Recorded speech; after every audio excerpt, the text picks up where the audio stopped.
Yes, lovely people, how's it going? Welcome to a new show that I like to call Saturday Session.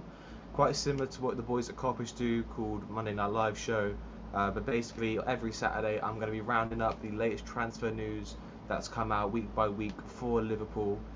This is going to be a live one, but for the future, it is going to be pre recorded videos that I put out. But I thought, first time doing it, let me give you guys a live interaction so we can go back and forth, get your guys' input on how you think this should go. Basically, it's not going to be a super long one, probably about an hour long show because I got to wrap up and head over to Big Up to do the show with Drifty. Big Up Anelia, thank you for joining. But as you can see on the bottom, we are going to be talking about some of the biggest transfer news or Liverpool related news so far this week. So we're going to start with the Michael Edwards FSG news, which hit yesterday, I believe, around lunchtime. It was confirmed that Michael Edwards was leaving his position as head of football. Is it head of football operations at Liverpool Football Club? This comes after returning last year alongside Richard Hughes. Um, you guys think in live chat if you're watching? Me personally, I think this is quite a big blow. I believe the club promised keep saying Richard Hughes, Michael Edwards, promised Michael Edwards opportunities to host and potentially run a sister club, which later went back on their word and was not given to Edwards, which led to unfortunate departure. It has been rumoured that Mike Gordon is expected to become the stopgap makeshift director of football operations in the meantime whilst they try to replace someone. It's been said they're not going to replace him this summer. Instead, they're going to wait for the transfer window to close to then move on. So let me know, chat. Let me know what you think about the whole Michael Edwards news. Obviously, it comes as a shock. We came out of nowhere. We were hearing reports that Michael Edwards was actually going to take over transfer operations with Richard Hughes focusing on a move to Al Hilal. So it definitely did come as a shock. I'll speak for myself. I think it is a big blow. Losing someone as influential and statistically driven as Michael Edwards, who brought us so much success, is definitely not a positive. I know certain people weren't happy with the way things were going with the club and Michael Edwards, but I believe you can never go wrong with having a man as intellectually adapted to the sport and connected as he is. I mean, we know Michael Edwards has his black book of connections, which is basically just everyone's number in the football space. So let me know what you guys think. Again, this show is normally going to be pre-recorded, but first time doing it live. I want to get your guys' feedback. Let me know if there's anything you would like to see. Obviously, there was the talks of the multi-club project, owning a sister club. That was the main selling point. Yeah, needless to say here, it was Mad Coppers doing a stream. They were literally talking about what's one of the bombers drop. It was, yeah, I was watching that. It was the Coppish collab. Big up Coppish, Sam and Tom. And yeah, the news broke. I was at work at the time, but I had an eye on it, kind of. Um, like I said, I mean, looking at it, he was a CEO of football, is the director of football. Um, Obviously, his contract ran out next year. There were talks he was going to renew that contract. Obviously, that's not going to be the case now. And like I said, like, he was involved in all the football operations, working on that multi-club expansion. Let me know also because obviously Mike Brown is taking over. So Mike Gordon, Mike Brown. What am I talking about? Apologies, chat. I'm tired. I want to get the show done before going live with Drifty. But Mike Gordon taking over as CEO temporarily. Um, Obviously, we had the summer last year, which at the time we were all very happy with. Big up Jay, brother. How are you doing? Much love. Are you? I was gonna say Jay. I don't know if I'm doing the watch along with Cal for UFC tonight, but if not, are you free for the Argentina stream? If you are, let me know. Like if I'm doing it, I'll drop you the link for that one. Big up Jay. So yeah, we had the summer last year. Obviously, we signed Isak, Ekatike, Verts, Kirkez, Leone, Mama. Mama was some before, but we had a good window, especially compared to what fans expected. Obviously, it didn't work out last season. There are intangibles as to why that happened. We can go into the reasons. But like I said, that's been the because no worries, brother. Have a good one. It's going to be a good game, hopefully. Big up there. I'm probably going to be doing a cow show for the UFC watch along, so just no worries. I don't believe so. I think Drifty's doing the England game at 10. Don't think either are doing the game tonight. Oh, at 2 in the morning. Like I said, I'll double check. I'll double check quickly, but nothing's scheduled for them guys. Unless on YouTube I've missed it. One sec, chat. Like I said, we're not going to be live for super long. Probably about an hour because I'm going to go get ready for Drifty's channel on Big Up. So everyone go check out Drifty on Big Up as well at 10 o'clock for the England-Norway game. But yeah, Neela, I don't believe... I'll speak to Drifty during it, but I don't believe he's going to be doing the game. Or Matt. So we talked about Michael Evans a little bit, and obviously we haven't got all the details there, so it's kind of hard to go into the specifics of what we think is going to happen, but we can talk about what this implies for the state of the football club. Clearly there is a lack of cohesion between the top, the middle and the bottom of the club. We need that. Our slot was falling out of the players. The players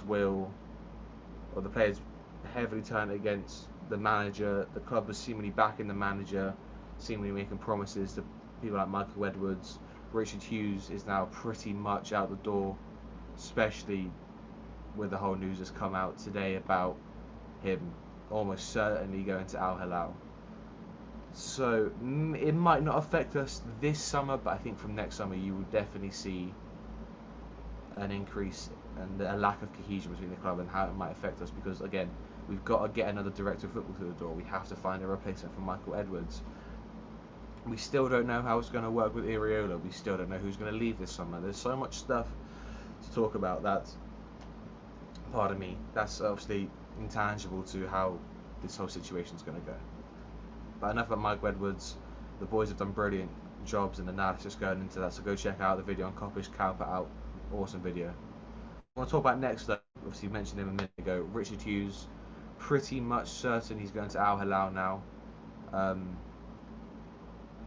I personally believe that that's why we haven't heard a lot of stuff, because the guy in charge of making transfers is focusing on negotiating himself to leave the club.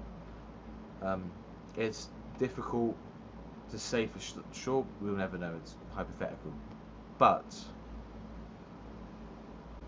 you could, two and two is 4. Michael Edwards not happy at the club leaving. Richard Hughes not happy at the club leaving. Liverpool have made no transfers other than Victor Munoz, which could be a hit or miss. We won't know until we see more of him, or any of him actually. I'm almost certain none of us have really gone deep into the career of Victor Munoz before he signed for Liverpool. Let me know what you guys think. Obviously losing Edwards and Hughes within a matter of months, it will be months by the time Hughes leaves, is borderline catastrophic.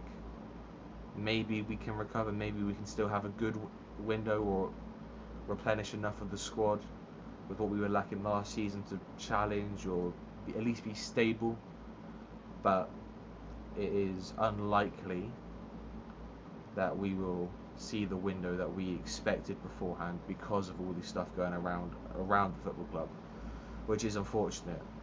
One thing that I will say about this new Liverpool hierarchy with Mike Gordon, Michael Edwards, I believe Julian Ward is back at the club, Richard Hughes, they're very reactive, they're very late to get stuff done. And by that I mean, you're seeing it. Players running down the contracts, getting to the last year, leaving on a free. Richard Hughes has been allowed to dilly-dally all window. We've heard nothing concrete really about us going after any other player apart from Barcola, who we'll go into in a moment.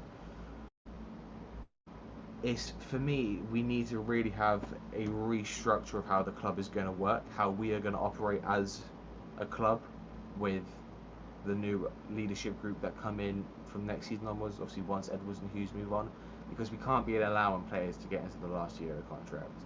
We can't be allowing the CEO of football to walk away because we're making them promises and not keeping it. We can't be allowing our director of football, um, or technical director, or whatever technicality Richard Hughes' job technically is.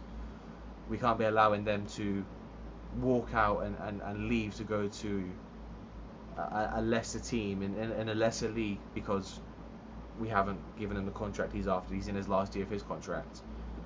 We need to establish and have a solid foundation at the top. That way we can go down and we can have a solid foundation at the bottom, at the ground level. Because I think, I don't know if people disagree with me, maybe they will. You have FSG. Does anyone really know between the manager and FSG what anyone actually does? Because we heard reports that last season Michael Edwards was in charge of football operations, but Richard Hughes was our sporting director. But Michael Edwards' job is technically nothing to do with the football side of Liverpool, but the club side. So no one really knew what was going on last season. We heard reports that Richard Hughes spearheaded the Munoz deal. Well, that's a release clause. Anyone can do that. I'm not going to give Richard Hughes credit for being a master sporting director because he found Victor Munoz, who was already on his way to Newcastle pretty much. So in my opinion, no one can honestly sit there and tell me from John Henry to Arne Slot last season, the people in between that, which is about 6 people, what any of them really did last season or have done this summer so far to improve Liverpool. We haven't got a sister club, which is what Michael Edwards was promised. So there's not even, you say, oh well, we're not getting the football stuff, but we got the sister club, we can get the profits in. Once we get the profits in, we can establish a healthy transfer budget, a system and a routine that works where people are routinely getting the wages, the money, the profits in, everything's aligned so that we can fully focus on the football strategy, get everything sorted so we can be competitive on all fronts. You can't say that because we haven't got the sister club. We aren't raking in all these profits. We are lying to Michael Edwards about what he's going to do when he comes back here. Again, when Michael Edwards rejoined Liverpool in 2024, I believe, or 2025, all we heard was he's not involved in football operations, he's involved in club operations. He's been promised a sister club. We know we were linked with Bordeaux, which obviously didn't happen for numerous reasons. But the fact that now he's leaving, which for me doesn't play a huge factor in terms of transfers, but Richard Hughes leaving as well does. And now that was from Iriel and now obviously last night was Slot all the way up to Richard Hughes. There's no hierarchy, there's no pecking order. Everyone is everywhere. Mike Gordon's going from here to here to here. He's everywhere. We have no foundation at the top level of our club that can solidify and put us in a position where we can challenge on all fronts, for not just next season but for the next 10 years. Well, we had that before. Under Klopp, you knew you had Tom Werner, Mike Gordon, Michael Edwards, Julian Ward, Jurgen Klopp. You had a system that worked. Everyone knew what they were supposed to do, and it worked until obviously we know how happened. Klopp and Edwards fell out. Klopp wanted more control of the transfers. We saw how that played out. But for a while, for a good 6, 7, 8 years, it worked. Big Neely says, Josh, could it be that the owners are putting the club up for sale? Feel like they've lost interest and everything. Maybe it's a sign they're selling. Potentially. Personally, I don't believe that. I believe that the profits are too high for them. The turnover they get from owning the club is too high. They're not really under any scrutiny from the fans to leave the club. They were, but I think we've cooled off now as a fan base. I believe, again, this is all speculation. I've got nothing that I can base this on in any reality.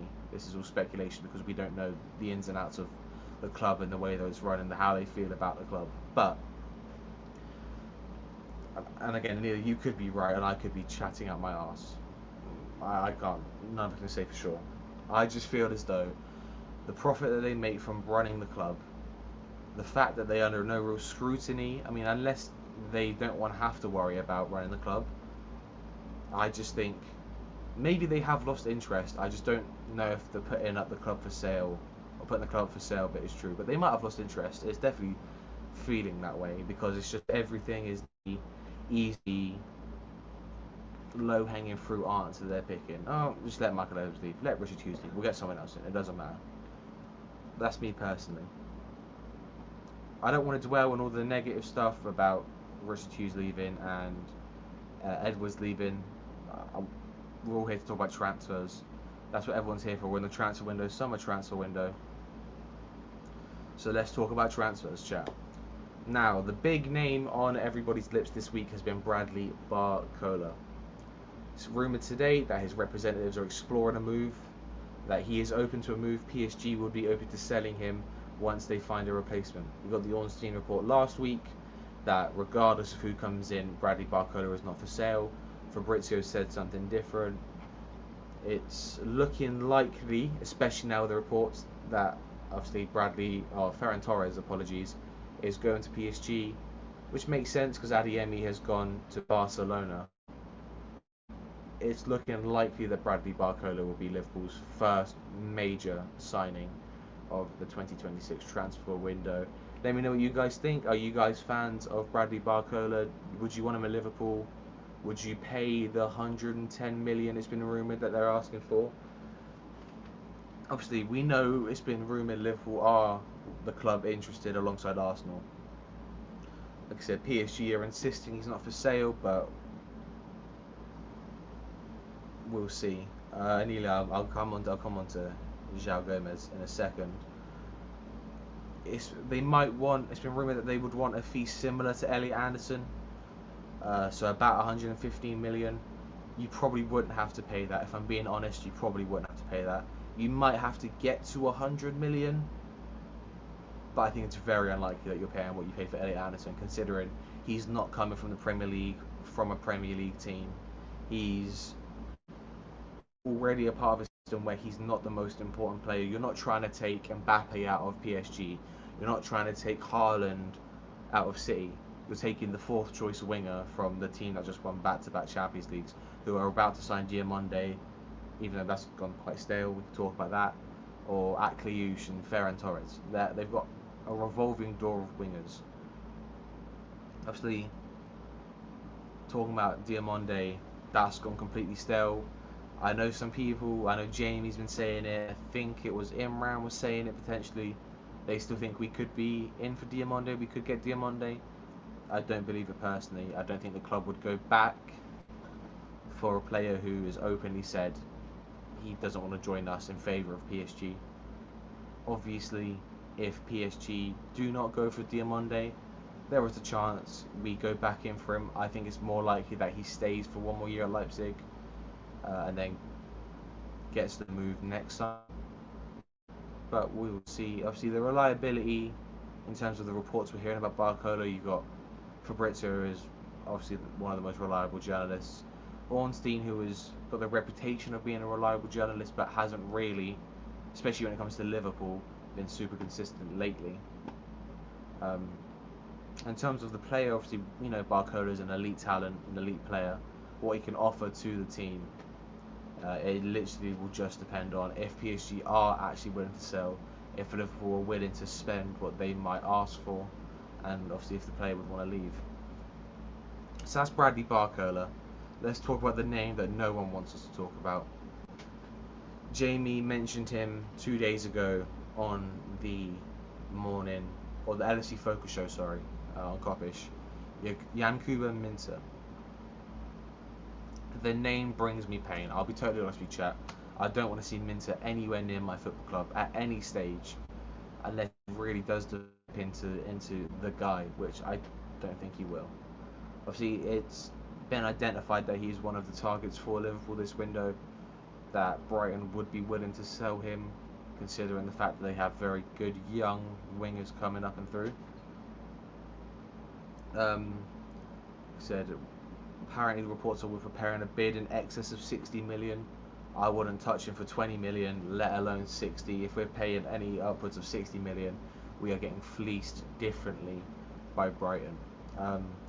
Again, we know we have to replace Salah this season. We can't go in with, I don't even want to say it, Kieran Morrison, Josh A, Harvey Elliott, Frimpong, Chiesa, Rio on the right hand side. We can't do that.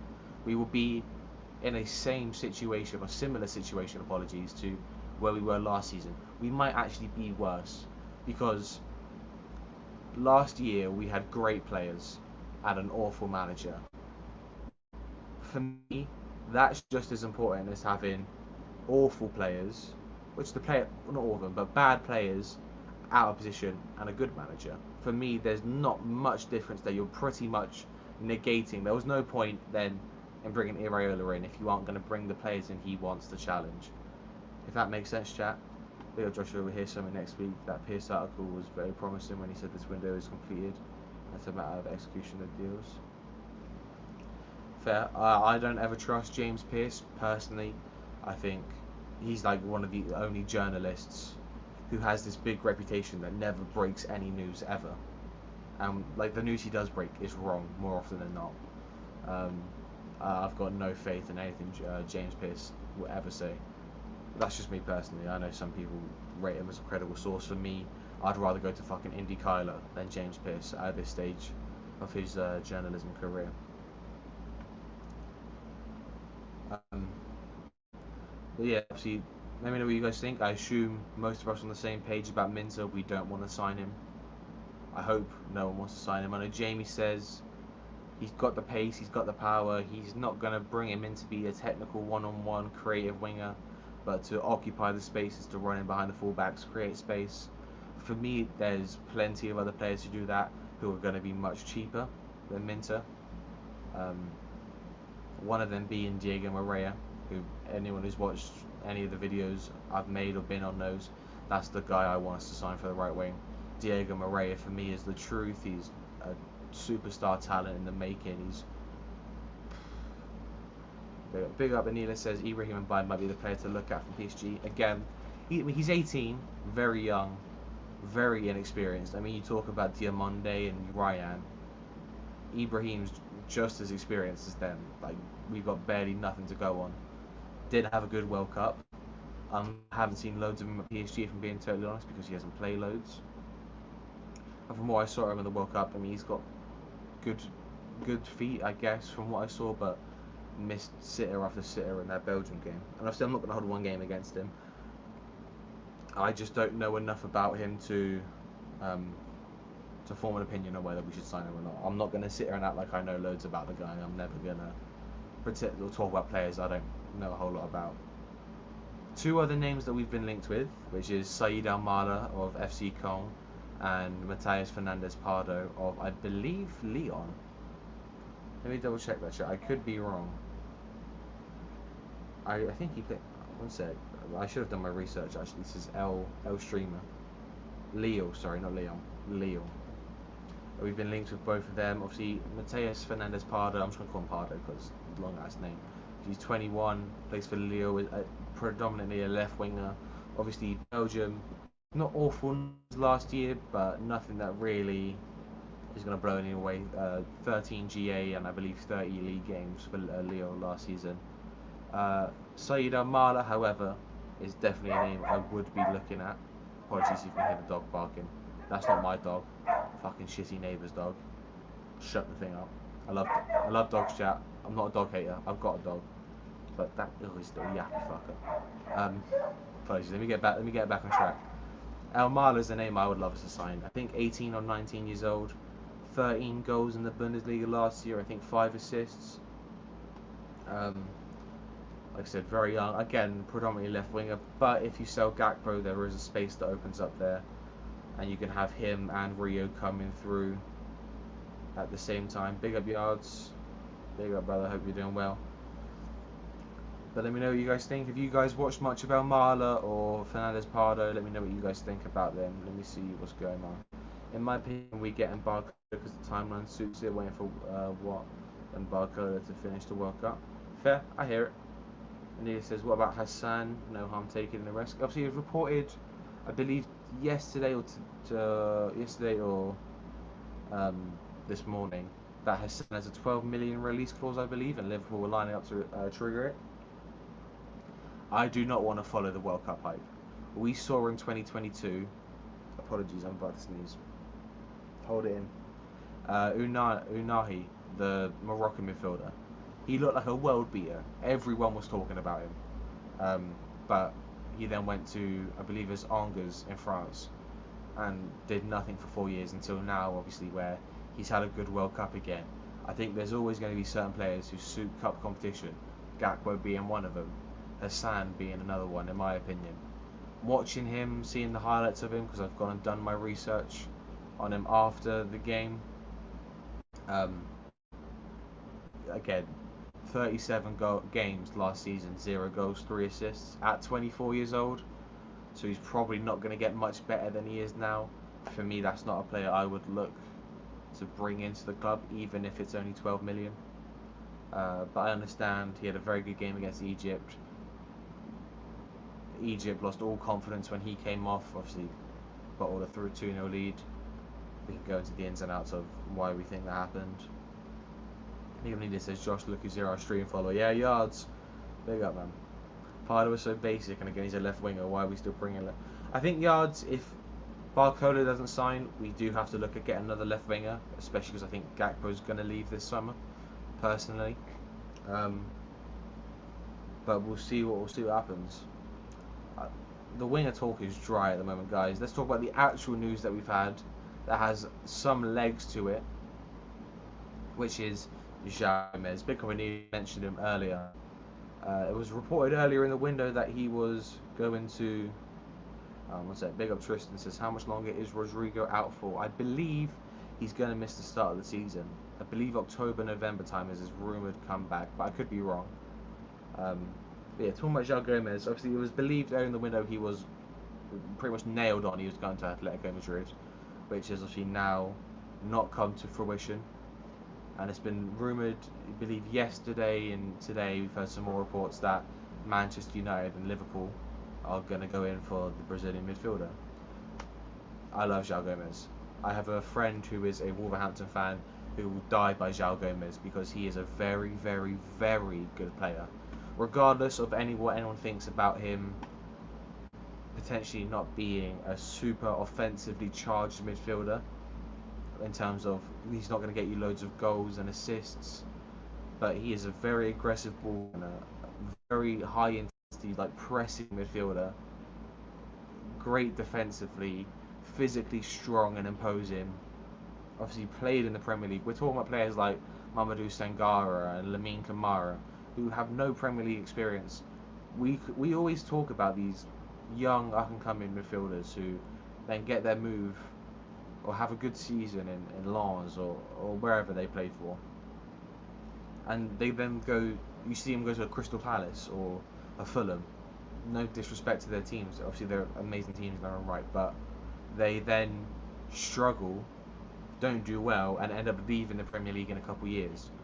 I feel like that's another situation with Sangara and Kamara and Chema Andres and Richard Rios, players like that. I think that they might not. They might come to the league and bang straight away, and we're talking about them being the new Caicedo or whatever. For me, if you sign João Gomes and Manu Kone for the same price Spurs pay for Mateus Fernandes, you can't go much better than that. Obviously, it's not from a super reliable source or a well-known source. It was from a Brazilian source. Big up Luke Tanner. He actually sent me the news when it broke. But a relatively reliable source within Brazil. I think I'm going to read some of the chats. So for the Australian better be turning up, and this is João Gomes. Gomes is good, you fraud. Big up Drift would love Gomes. Yeah, Drift has been a big fan of João Gomes. Gomes should have been our player from the beginning. We always do this. Facts. We know he in 2020 he tweeted he loved the way Liverpool played football. And in 2022, before he went to Wolves, he had that interview where he said he would love to play for Liverpool and play in the Champions League. So we know that he linked to them. We him from years ago, and that obviously now we're backing from him. Now he's had the Premier League experience. He's more established. Drift been banging on about Gomes. I don't blame him. Gomes is a brilliant player. Pick up Tristan says, we were linked with all these midfielders, Gomes, Thuram, Kone. Bring me Kamara or Sangare alongside Gomes. Fair, like I said, I wouldn't hate the idea of signing one of them to Kamara Sangara. I just wouldn't have full confidence that they would be like amazing game changers for us, because we never know how a player who is very young is going to translate in the Premier League when they come from the French league or other leagues. Kone is the one I want. If you guys watch Kone versus Spain, not Spain, who did they just play? Morocco, he was brilliant in that game. Moved to Bawadi differently. Big up Ali says, it's reliable. Big up, brother. I appreciate you saying that. I wasn't too sure. I'd never heard of the source. I know people saying he was a reliable Brazilian source, but you never really know. Gomes, Kone, Bawadi, two of them I think is perfect. Even Richard Rios for me would be good. Fair. Anfield sector approval, the source is reliable. Fair enough, fair enough, fair enough. Just give me sort of sorry. Fair. Alright, chat. So see, let me know what you guys think. I might actually put a poll in chat. 1 second. Let me put a poll in chat. Of would you guys take João Gomes?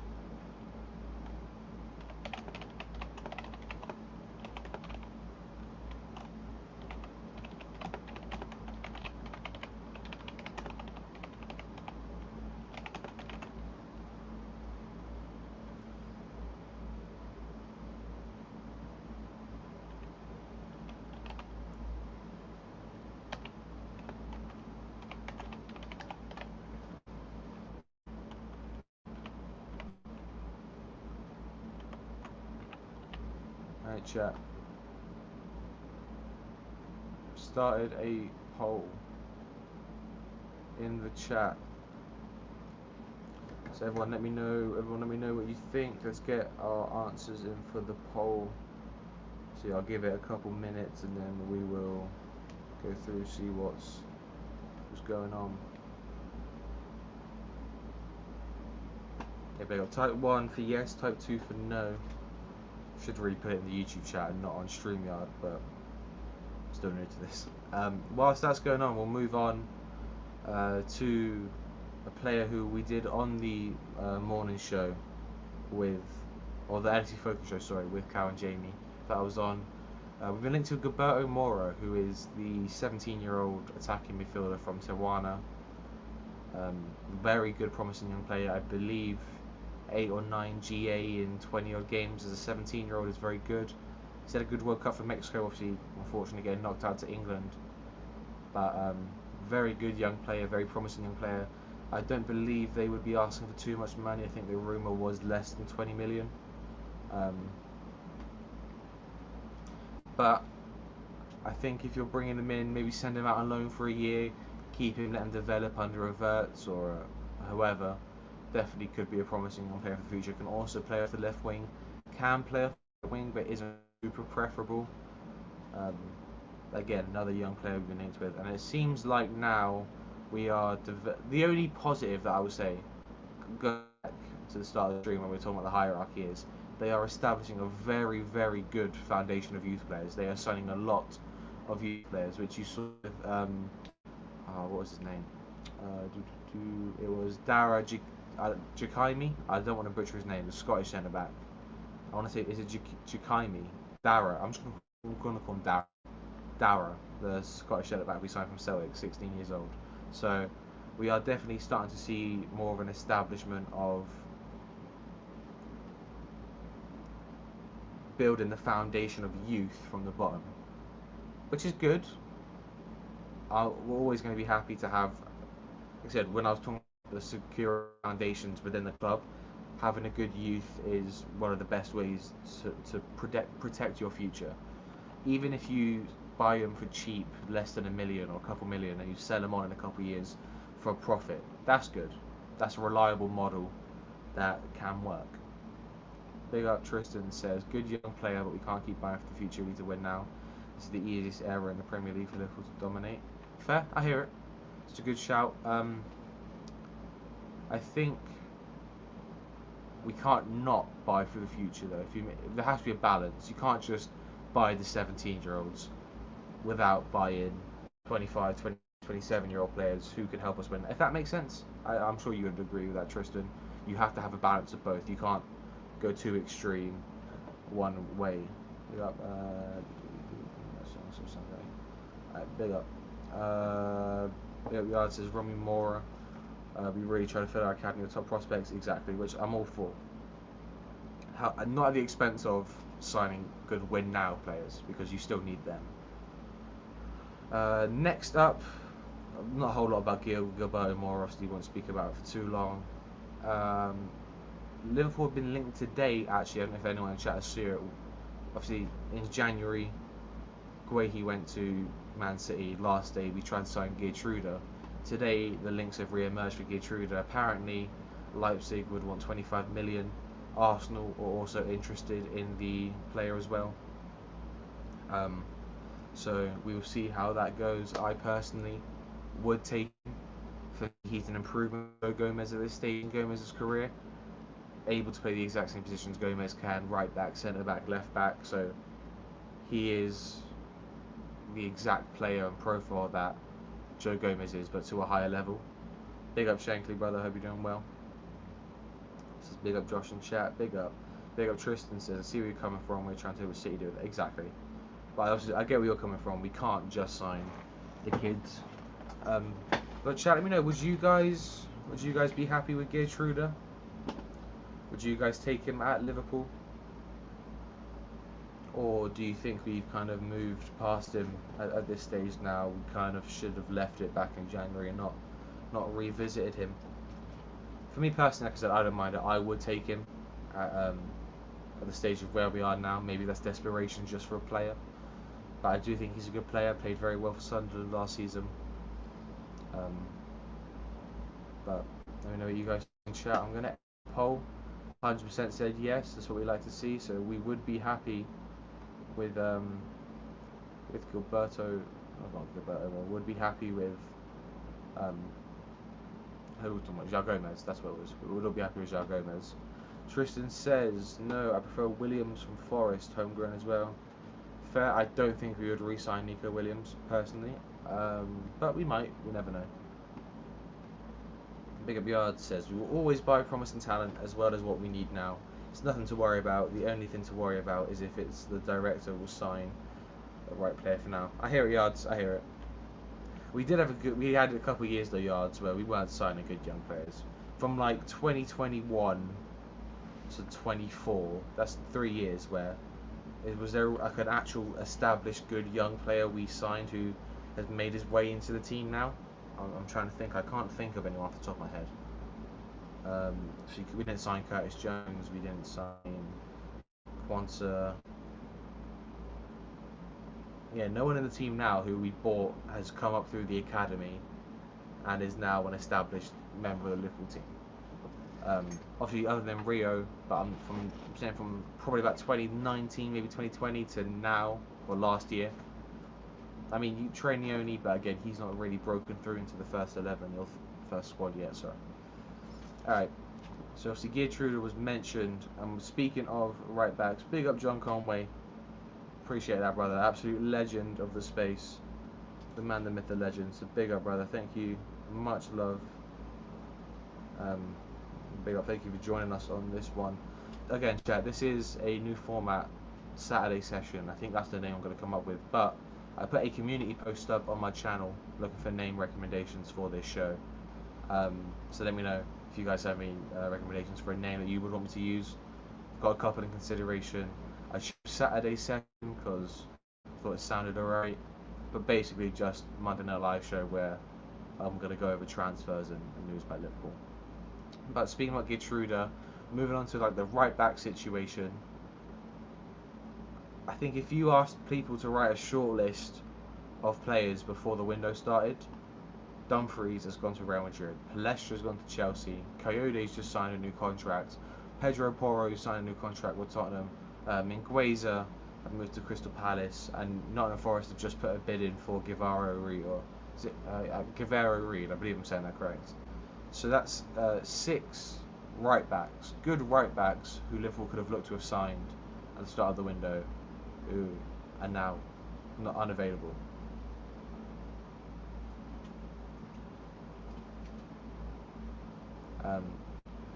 Sorry, I was reading Yard's comment. He says, I think we did, broski. It's just that the talent these men thought was going to be good turned out to be good. We haven't gotten better at finding them.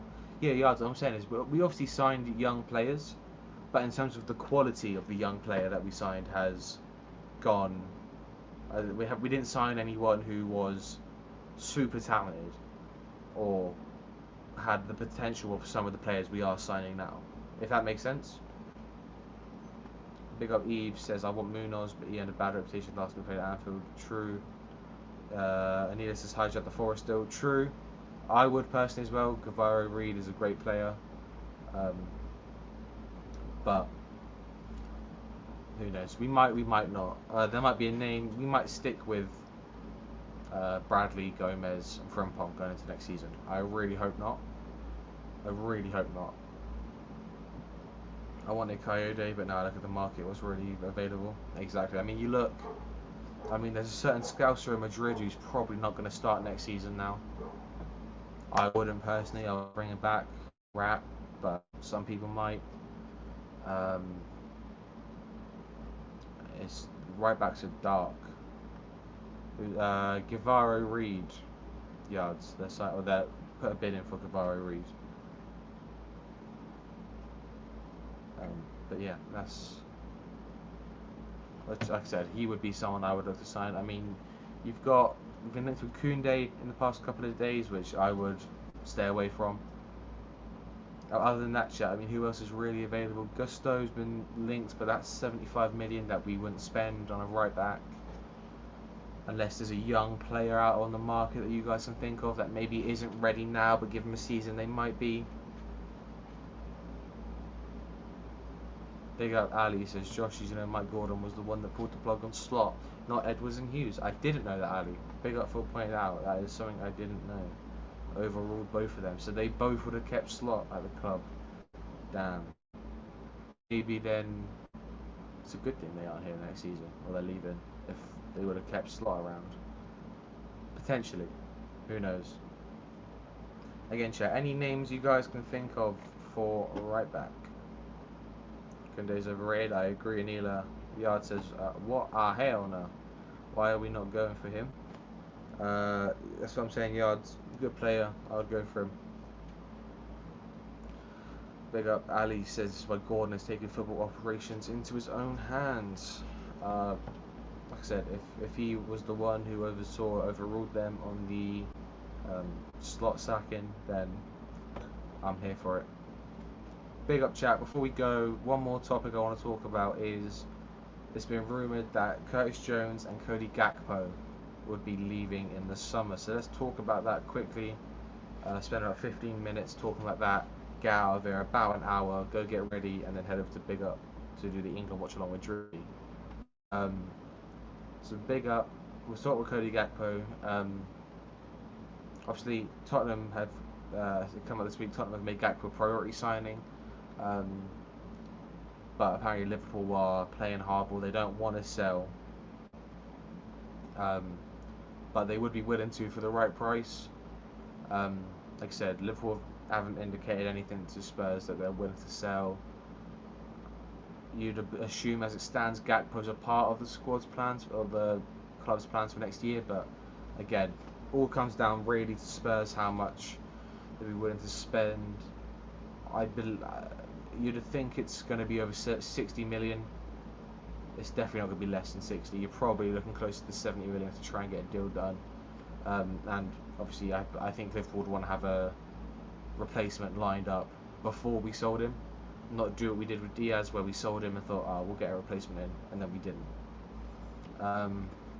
Like I said, Tottenham have been the only teams have shown real strong interest. There was links to AC Milan, but if Leao left, which I wouldn't be opposed to, but I don't see that happening. I don't see them spending that much. Yeah, it's really not a whole lot of concrete news at this point surrounding Gakpo. Curtis Jones, however, apparently today, which, if anyone saw on Instagram, Curtis Jones replied to the thing with an emoji of just like, what the fuck are you talking about? Apparently it came out today that Curtis Jones has reached an agreement with Nottingham Forest to join them and Nottingham Forest were going to put a bid in imminently for the midfielder. But let me know in chat, would you guys sell Curtis Jones, and if so, how much would they have to offer for you to sign a player like Curtis Jones? Reportedly, 35 to 40 million would be enough for the club to sell. Obviously, he's only got a year left on his contract. Big up Tristan says Jones is our best English player, need to give him a new contract on 20k at least. I agree. I don't want to sell Curtis Jones personally. Big up Yard says hairline, if we do sign another left winger, then that means Gakpo will be sold. It actually makes sense now. They're probably considering it, which is why we just been pre and bare left wingers. Fair. I agree. I think if Barcola comes in, it's a certainty Gakpo leaves. Feel sorry for the gaffer. Everything should have been stable before you arrived. Facts. We should have had our affairs in order before we signed, or before we hired Areola. So let me know chat. Stop calling him hairline. It's all good. I don't mind. I spent 5 years as Matt's hairline, so. Would you guys sell Curtis Jones, and if so, would 40 million be enough for you guys, or would you ask for more, a little more, considerably more? What would your guys' price be? Again, going into the last year of his contract. Obviously, Inter Milan still remain interested, but I don't think they are willing to spend as much as Nottingham Forest would, which is why we saw that deal halter between the two clubs. You saw the president of Inter Milan come out and say, admire Curtis Jones, but Liverpool playing hardball, not willing to sell. And obviously, every player's got a price or a value that you can't go ridiculously over. Big up Johnski says no and no. Fair enough, fair enough. Big up chat, big up everyone in the chat. Let me know what you guys think on that one. Personally, I wouldn't sell Curtis Jones. I'd offer him a new contract, and if he doesn't accept a new contract, then I would sell him, because again, I don't want to see another player walk out on a free. I don't think it benefits us in any way to have players leave on a free. I get you get to have them longer, for a year or two longer, but if you sell them in the summer, that the last year of their contract, you get a value. You can sign a new player who may be as good, not be as good, but you don't have the looming fact of now you have to replace him a year later, but you don't get any money for him. It's ridiculous. No, Big Up Shanky says no, better than most of our midfield. I agree. For me, I would sell McAllister before I sell Curtis Jones. Anyone who's been watching these shows have been on will know I am not super high on McAllister. I would sell him if it was up to me. Also, another thing that came out today is Harvey Elliott is going to be assessed for for pre-season, and depending on how Areola gets along with him and how he feels he can play and fit into the system, Elliott may be in the squad, may stay with the team for next year, or look to call him, sell him. Sorry, like actually sell him, not loan him out this summer. So maybe what you guys think. I personally would like to see Elliott stay. I think he's a very talented player. He's still young. He's going to obviously get a fresh start under Andoni. Obviously, we got a couple of weeks, I think it's a month of pre-season, so there is time for him to prove himself, show himself. Big Up Yard says only OGs call him hairline. You not an OG? Nah, Ali's an OG. Like I said, there would be teams lining up for Harvey Elliott. We know Leipzig have been extremely interested in Harvey Elliott for like 3 years now. And teams all around Europe would love to have Elliott's talent because he is a brilliant player. Just because Unai Emery didn't get anything out of Elliott last season and didn't utilise him doesn't mean that he's not a great player, because he is. We saw it in the flashes he played under Slot and the last season of Klopp, that he's a great player. Like I said, Liverpool, if we don't sign a right winger, expect Harvey Elliott to stay, because he can play in the 10 and right wing. So he will stay if we don't sign a right winger, that's certain. They got Trudon says Elliott has no pace. I agree, but as Yard says, neither does Shirky. Shirky's a better player than Harvey Elliott. I'm not going to say he isn't, but they could be utilised similarly. Obviously, Shirky's a lot more skillful, tricky, on the ball, makes some magic happen. Harvey's more play the smart passes, beat a man with a 1-2 and a good body feint to get away from the defender and create a chance that way. But they occupy the same spaces on the pitch. Big up Tristan says, we can't afford to sell, we need to add to the squad, players need to build chemistry. I agree with most positions, but again, there are certain players who should be sold because they simply weren't good enough last season. Gakpo, McAllister, Tsimikas, Frimpong, I would sell. Endo should go this summer. Shirky and Ed comparisons is this man. Trudon, hear me out. I'm not saying this. Shirky's here, Elliott's here, but that's like me saying, like Lukaku and fucking Chris Wood play similarly because they're both physical players. Doesn't mean Lukaku's not miles better. If that makes sense. Shirky's miles better than Elliott, but their play styles are similar. Hear me out. Shirky's much better than Elliott, but I'm not saying they're similar players in terms of quality. Who has pace in our team at the moment? Frimpong, Kirkez,